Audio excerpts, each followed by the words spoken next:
पहा नवीन एपिसोड्स एकदम add free.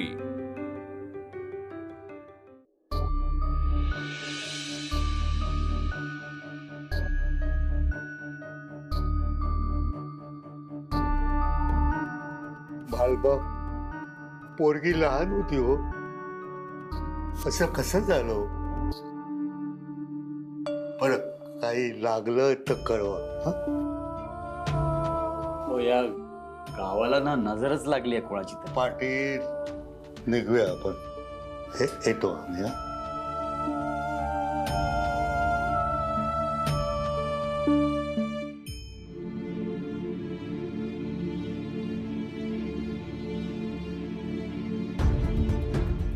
Rajadhyaksha साहेब, अशा प्रसंगी तुम्ही आला. नेत्रा आणि मंगलाला मी सांभाळीनच, पण तुम्ही तुमची सगळी महत्वाची कामं सोडून इथे आला असाल तेव्हा आता तुम्ही पुण्याला निघालात तरी.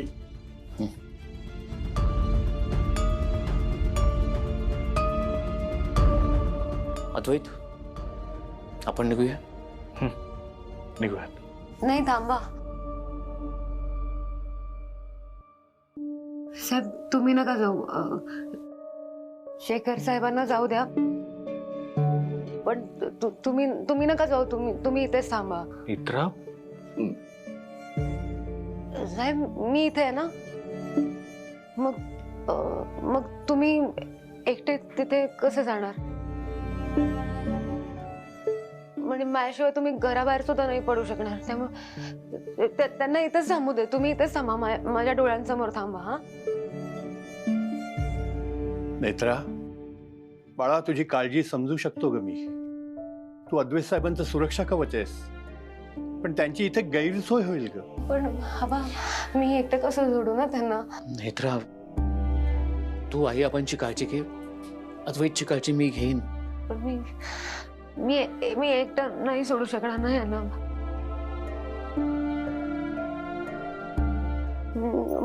मग मी पण येते तुमच्या बरोबर. हा, तसे दुसरं काहीच पर्याय नाहीये. मी तुमच्या बरोबर येते. तुम्ही एकटे नका जाऊ, मी येते बरोबर. नेत्रा, मला कळतंय तुला आता काय वाटतंय ते, पण नेत्रा, तू आता इथे थांबणं गरजेचं आहे. तुझी गरज इथे जास्त आहे आता.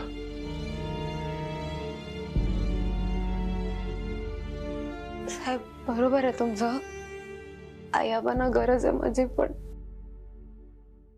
आत्ताच माझी धाकटी पडली. तुम्ही थांबा ना, तुम्ही नका जाऊ. मी तुम्हाला एकटं नाही सोडू शकत. नेत्रा, तुझ्या आईची अवस्था बघ.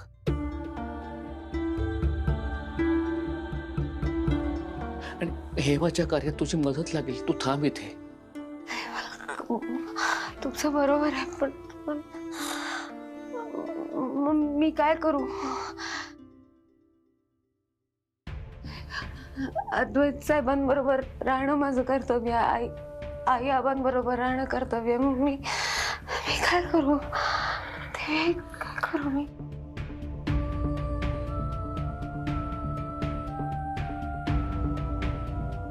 जा नेत्रा, तू पण सोडून जा आम्हाला. आई, तुम्ही शांत व्हा. नेत्रा,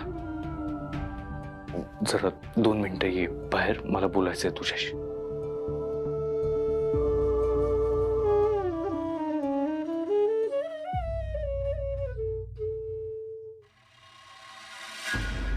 नेत्रा, हा काय हट्टीपणा आहे? का ऐकत नाहीयेस तू? का हट्ट करतेस? साहेब हट्ट नाही करत आहे. मला तुला माझी काळजी वाटते, आय अंडरस्टँड नेत्रा, पण आता तुझी इथे जास्त गरज आहे ना नेत्रा. तुला इथे थांबायला हवं. आणि मी थांबलो असतो नेत्रा, पण मी जर इथे थांबलो तर आई आबांना उगाच त्रास होईल. तुला कळतंय ना मला काय म्हणायचं ते.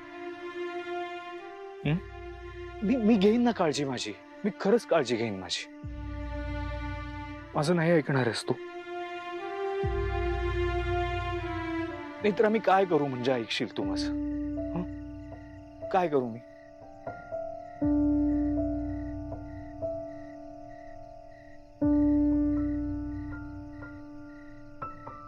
साहेब मला वचन द्या की तुम्ही एकट्याने कुठेच जाणार नाही. शेखर साहेब बरोबर असतील तरच तुम्ही घराबाहेर पडाल, नाही तर तुम्ही कुठेच जाणार नाही. मला वचन द्या.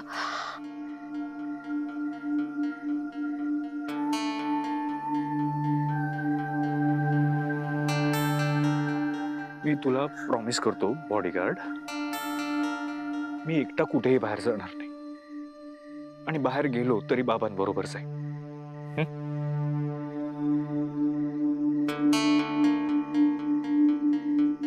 आणखीन एक गोष्ट करा. काय? मी येईपर्यंत माझ्या खोलीत त्रिनयना देवी आई समोर दिवा लावा.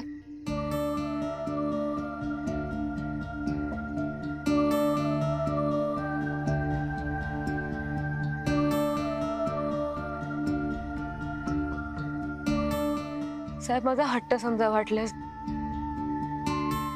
एवढा हट्ट पुरवाल माझा.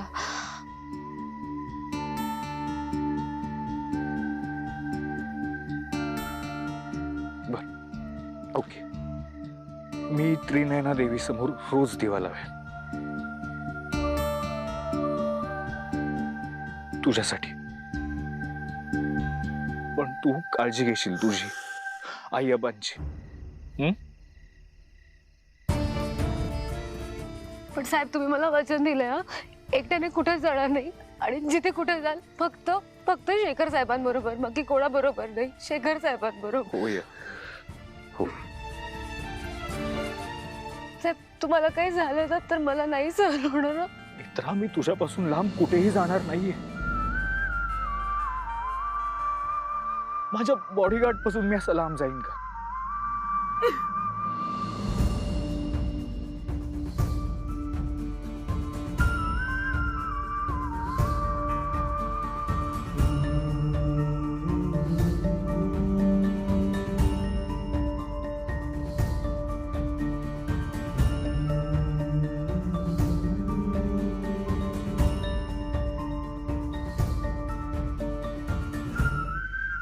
शांत हो.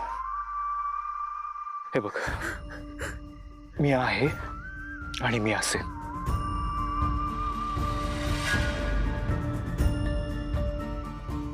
पण जर तुला काही लागलं, काही बोलावंसं वाटलं, काही सांगावंसं वाटलं तर मला हक्काने फोन करशील.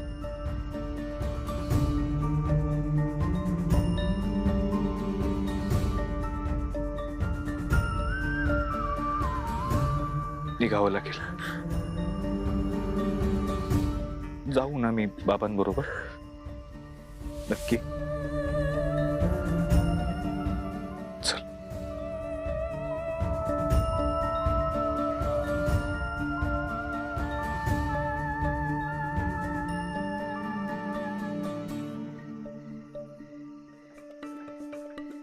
येतो आम्ही. नेत्रा, काळजी घे. आम्ही येतो. चल, काळजी घे.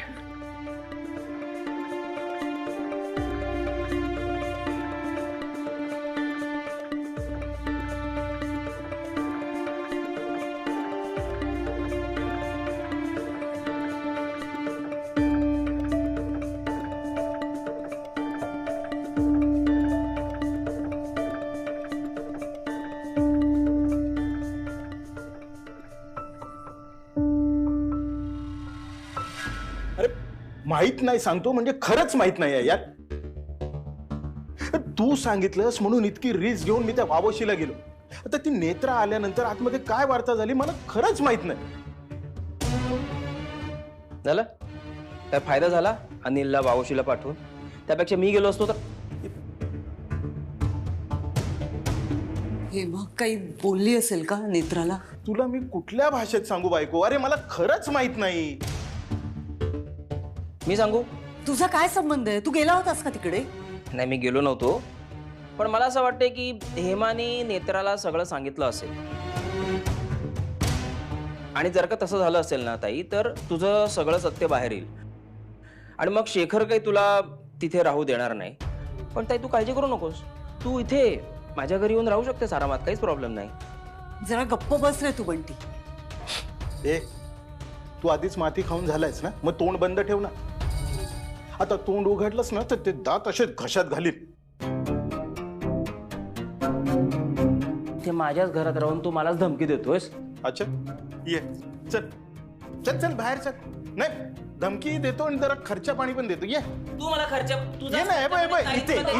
बस काय चाललंय?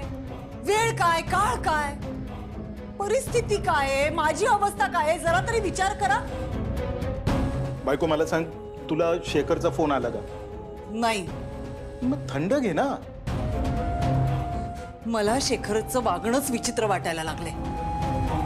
मला तर असं वाटतंय की नेत्राच्या सांगण्यावरून लक्ष ठेवून येतो माझ्यावर. त्या ती हेमा मेलीये. ती ग्रंथ घेऊन गेली होती, तो ग्रंथही हातचा गेलाय. काय करायचं काही कळत नाहीये मला. नाही मी काय म्हणतो, तूच फोन कर ना शेखरला. म्हणजे हेमानी सांगितलंय की नाही सांगितलंय, खरं खोटं आपल्याला समजेल ना. नाही नको, शेखरला फोन करण्यापेक्षा अद्वैतशी बोलेन मी. तो जरा सांगेल तरी मला काहीतरी. ठीक आहे, मग थांबूया. दुसरा काय पर्याय? तयार राहा तुम्ही दोघे. कशासाठी? धोक्याची घंटा वाजली.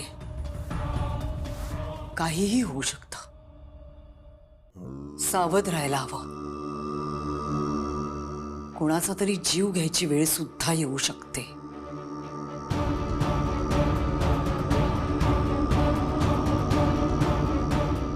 सावध राहायला हवं. रात्र वैराची आहे.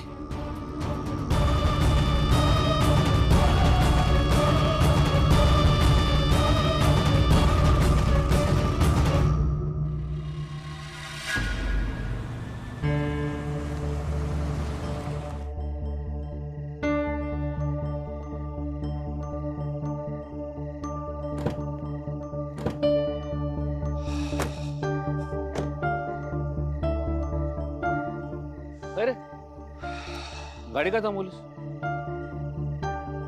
चहा घेऊयात. हो दादा, 2 चहा द्या. तू ओकेस ना? हे बघ, मला कळतंय हे सगळं खरंच खूप धक्कादायक आहे, पण तू जास्त विचार करून स्वतःला त्रास करून घेऊ नकोस. बाबा, माझ्या डोळ्यासमोर जीव गेलाय त्या हेमाचा. ठरवलं ना तरी डोळ्यासमोरून जात नाहीये हे सगळं. It is unbelievable. हे चहा घे. मी आणि नेत्रा वावशीला चाललो होतो ना, तेव्हा नेत्राच्या डोळ्यात क्लिअर दिसत होतं की काहीतरी वाईट घडणार आहे. ती सांगते त्यावर विश्वास ठेवायचा नाही, प्रॅक्टिकल राहायचं, असा विचार सुद्धा करू शकत नाहीये मी, कारण सगळं डोळ्यासमोर घडलंय माझ्या. इव्हेंट ऑफ सिरीजच तशा आहेत.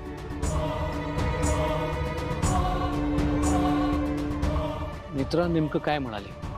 तिला संकेत आला होता आणि त्यात काही ओळी दिसल्या. ओळी? लिहिलं होतं काहीतरी, आणि तिचं असं म्हणणं आहे हेमाने त्याच ओळी वाचल्यात म्हणून हे सगळं घडलं. मग काय चाललंय सगळं? माझं डोकं ना बस्ट होईल आता. तू आधी शांत हो. कसा शांत होऊ? हे अद्वैत, जेव्हा आपल्याला गरज होती तेव्हा नेत्रा आपल्या पाठीशी उभी राहील. आता नेत्राला आपल्या सपोर्टची गरज आहे. त्यामुळे मला असं वाटतं की या सगळ्यातून सावरायला तू तिला मदत करायला हवीस, तिच्या पाठीशी उभं राहायला हवंस. करेक्ट आहे बाबा तुमचं, पटतंय मला. अद्वैत, आत्ता या सगळ्याचा विचार केला तर मी तुला एवढंच सांगू शकेन की मी नेत्रावरती विश्वास ठेवला यामागे अशीच काही कारण आहे. तर नेत्रा कधी कधी असं काही बोलायची की तिच्यावरती विश्वास कसा ठेवायचा हेच कळायचं नाही, पण तरी सुद्धा तिच्यावरती मी कधी अविश्वास दाखवू शकलो नाही. कारण ती जी काही बोलते ना, त्यात काही ना काहीतरी अर्थ असतोच.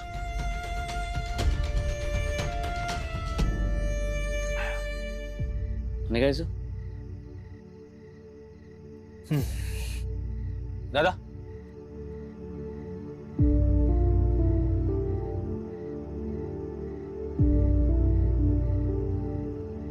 थँक्यू. चल चावी दे. तू बस, मी चालवतो. नाही मी चालवतो. चालवतो, बस. दे.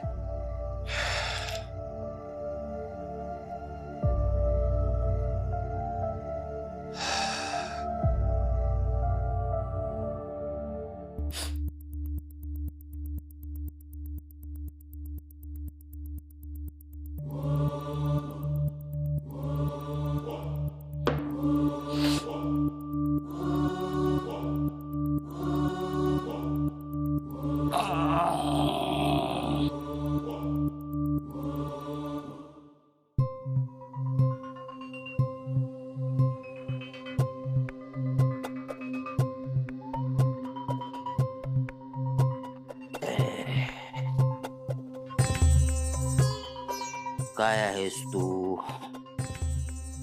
ग्रंथ? नाही. तू सोन्याची अंडी देणारी कोंबडी आहेस.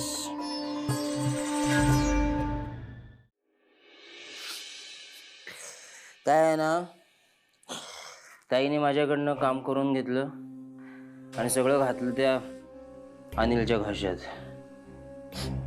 पण आता तसं नाही, आता तसं नाही होणार. पण आता माझे दिवस बदलणार.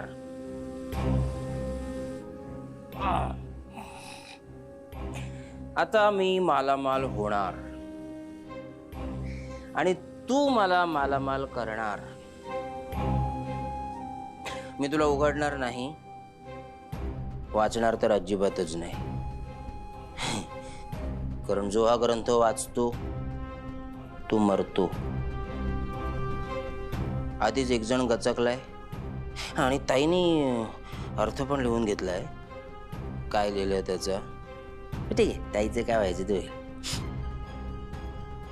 तू मला पैसे कमवून देणार आहेस.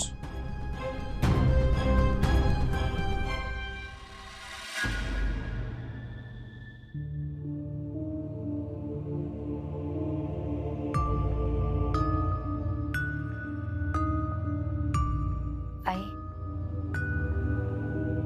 चल थोडं खाऊन घे.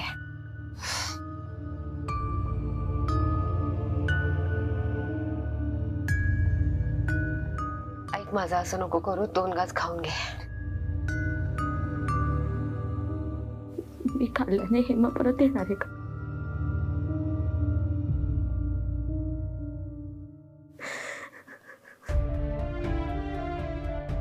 माझ्यासारखी कमनशिबी आहे ना कोणीच नाही. तिच्या 6 मुली आणि आता असं दुःख दाखवण्यापेक्षा मी वाटजोटी का राहिले नाही.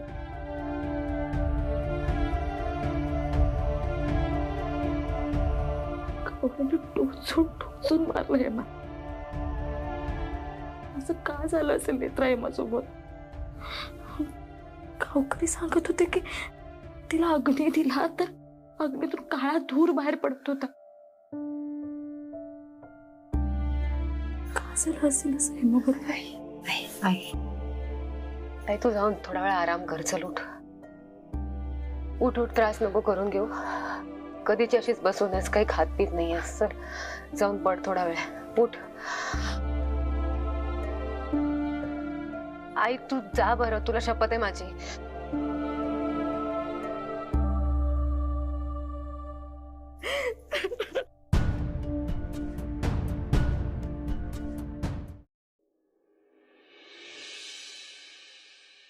टोचून टोचून मारलं हेमा. तिला अग्नी दिला तर अग्नीतून काळा धूर बाहेर पडत होता.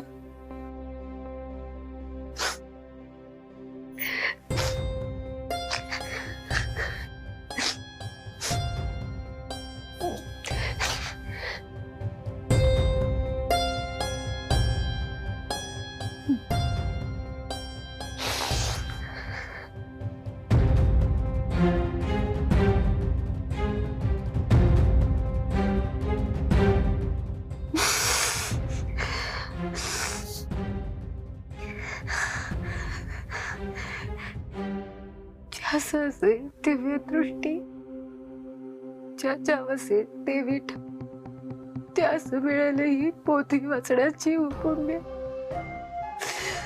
कोणी केली जर तरी आगळी कारंदिटाई, त्याची मती गुंगोळे आणि भेटे मग येवाई.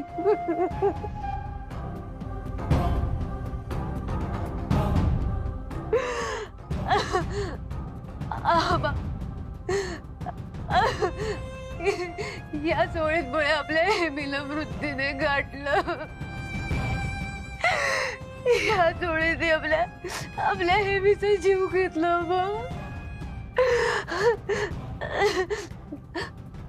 आबा मला संकेतात या चोळी दिसल्या होत्या, पण मग आपल्या हेमीचा जीव जाण्याने का नाही दाखवलंय ते वेळेने. नक्की काय सांगायचा प्रयत्न करते देवी आई?